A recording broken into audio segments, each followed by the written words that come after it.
also home to Greek Cypriots, after all.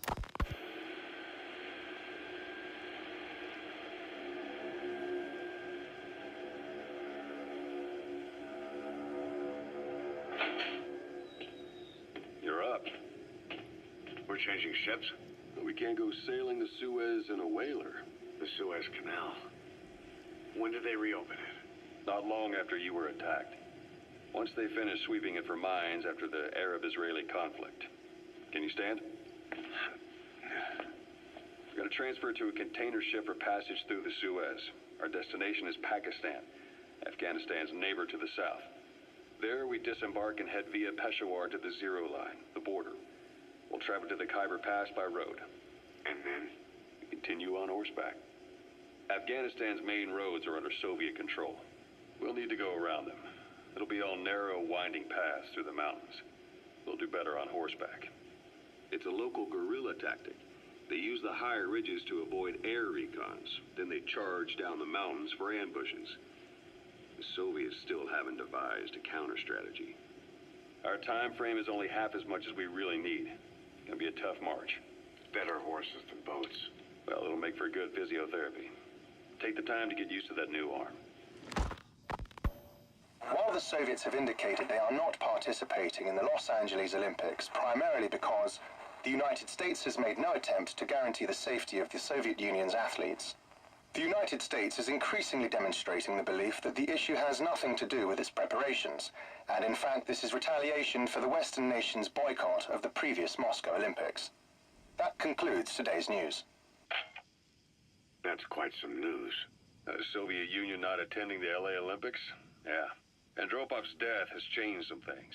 They're calling it revenge for the Western boycott of the Moscow Olympics.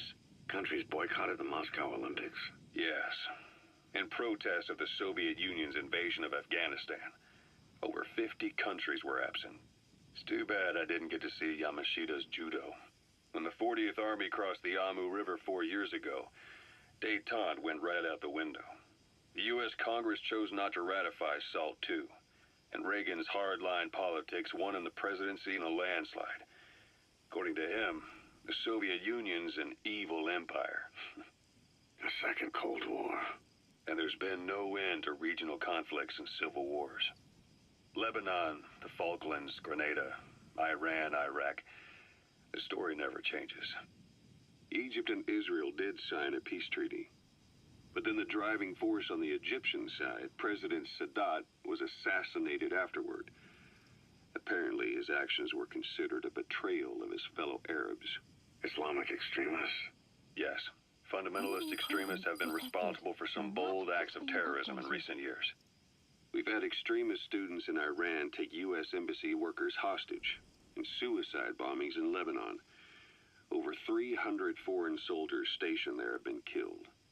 But countries have yet to develop an effective means of dealing with terrorism.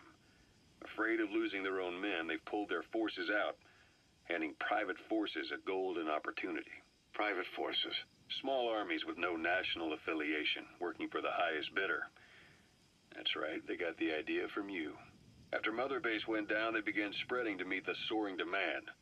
Miller's organization is just one of many PFs now. The entire world is after you. But at the same time, it needs you too. Miller told me about what happened in the Caribbean 9 years ago. You do remember Miller. You'd formed a private army with him. An army with no allegiance to a nation. I remember, but... I see. Approaching. You're not sure what's fact and what's a fantasy caused by the coma. It's still all a mess, huh? All I can do is tell you the facts as they were told to me.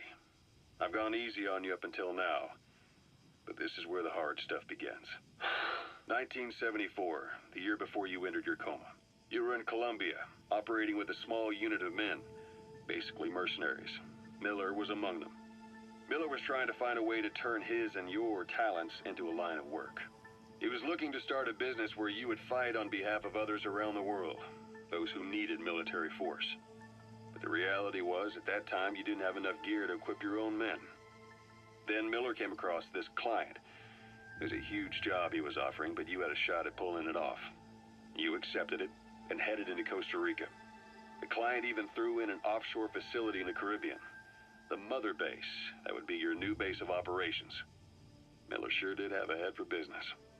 As your mission went on, your unit grew and grew. More weapons, more money. Before you knew it, you were commanding 300 men. As the organization got bigger, your military powers swelled to match. It got so the international community couldn't afford to ignore you. You were just too damn successful for your own good. The map has been updated.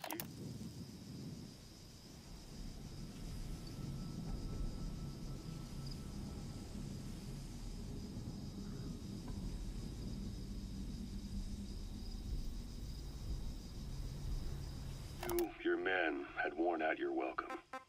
Everyone was out for you. East, West, First World, Third. It was only a matter of time before someone took you down. And that was XOF. Officially, they're an anti-terror unit under the CIA. In reality, they're Cypher's private strike force. They lured you to Cuba using Chico, the Nicaraguan revolutionary kid, and Paz, a mole who worked for Cypher as bait. While you were gone, XOF, posing as a nuclear inspection team, stormed Mother Base. At the same time, C4 they placed on the strut legs went off. The whole thing went down in minutes. XOF. Kisses and hugs followed by a big FU. All because of Miller's blind spot. A back door into Mother Base no one suspected. You remember a certain scientist. Huey was responsible for bringing the inspection team on board, giving the enemy a perfect opportunity to hit you at home. You were returning from Cuba when it happened. Mother Base came damn close to taking you with it into the Caribbean. Those of your men out on assignment returned right away.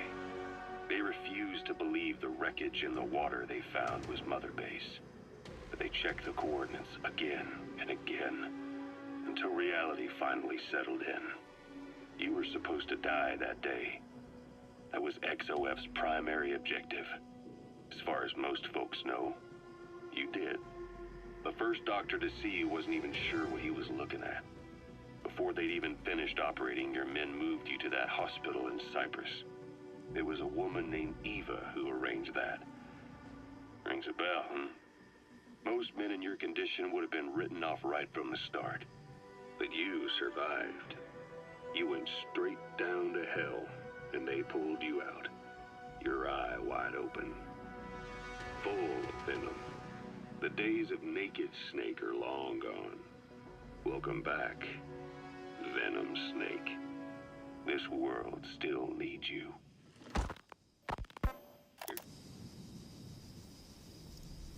Snake, try this on. A prosthetic arm. Yeah, Miller was calling it the arm that wasn't there. The physiotherapy's going well. Your arm's bulked up enough for it to fit. Enemy presence detected. The map has been updated. Perfect. A little time with it, and it'll work better than the real thing. What do you think? Huh. I can still feel my real arm. Well, you better get used to this one quick. You have any pain? Every now and then. Where? My fingertips. My left fingertips. Sounds like phantom pain. Your brain still remembers your old hand. Yeah. What about your vision? Can you see okay? Yeah, at the moment. Now, the shrapnel in your skull is pressing on your optic nerve.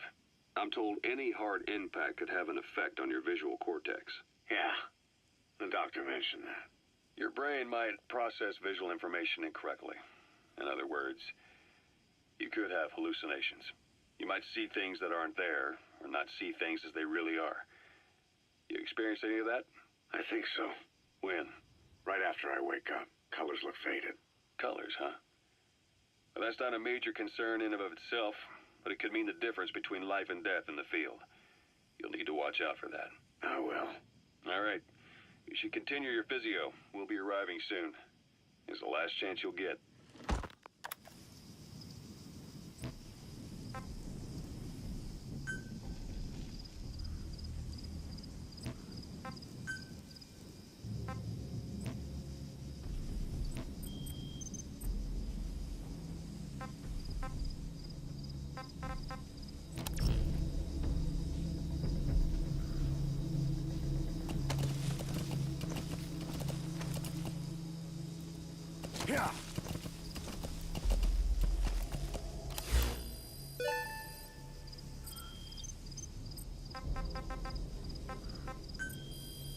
Enemy presence detected.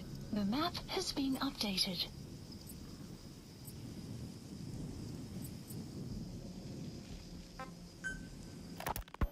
Ocelot. I hear they started calling you Shalashaska in Afghanistan. What's that about? You know the term Sharashka? It's slang for a suspicious, hastily thrown together organization. The word became associated with a type of forced labor facility in the Soviet Gulag system. OKB scientists and engineers who'd been convicted of crimes were sent to a Sharashka for forced R&D. The Sharashkas were supervised by Lavrenti Beria of the NKVD, the secret police, under the official name 4th Special Department. Forced research? That's not very different from what we do here. Diamond Dogs is different. Everyone here believes in you. Regardless of where they came from or why they're here, they revere you. And they're fighting because it was their choice. And if it wasn't, they'd leave? Who knows? That's our reality here, whether it's real or not. If there's another truth, I don't want to know it. All that matters is that's the concept that's taken shape in their heads. The traces of a group ideology, our superstructure, to put it in Marxist terms. All right. Go on. Right. So anyway, at some point the enemy started calling me Sharashka. This was after the war in Afghanistan broke out. While I was keeping an eye on you in that hospital, I was also heading up interrogations here. The men I broke gave up their comrades and families, everything they wanted to protect them most. No real cause for it. I just let myself get caught up in the old Russian pride.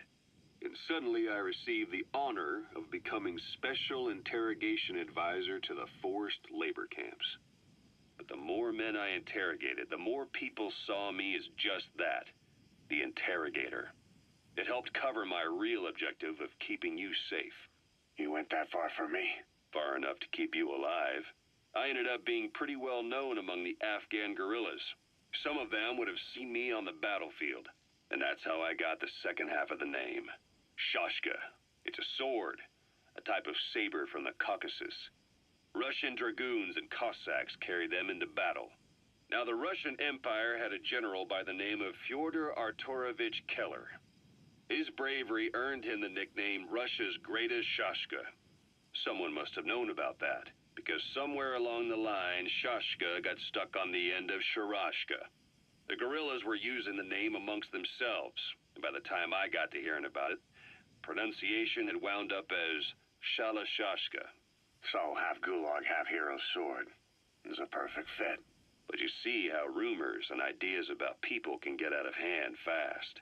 Once you create a character and put it out there in public mind, it warps and twists with every baseless rumor.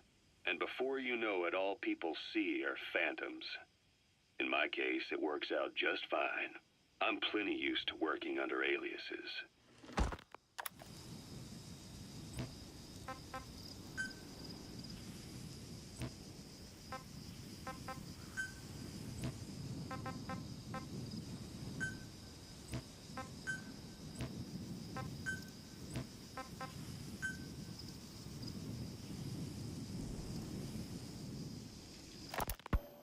So SALT II still hasn't gone into effect? That treaty was drawn up to limit not just the size of the U.S. and Soviet Union's nuclear arsenals, but also their delivery systems. The whole deal. That's when we thought all those years of negotiations had paid off. Somebody decides to invade Afghanistan. The timing couldn't have been worse. The president was in the middle of the SALT II talks back then. You mean while you were busy trying to stop Peace Walker? I heard. President Ford was meeting with the General Secretary in Vladivostok. In his absence, the political brass in America detected what they didn't realize was false nuclear launch data from Peace Walker, and were on the verge of ordering a retaliatory nuclear strike. Coleman's big idea? Humans are incapable of destroying themselves. Turns out he never knew what humans are capable of.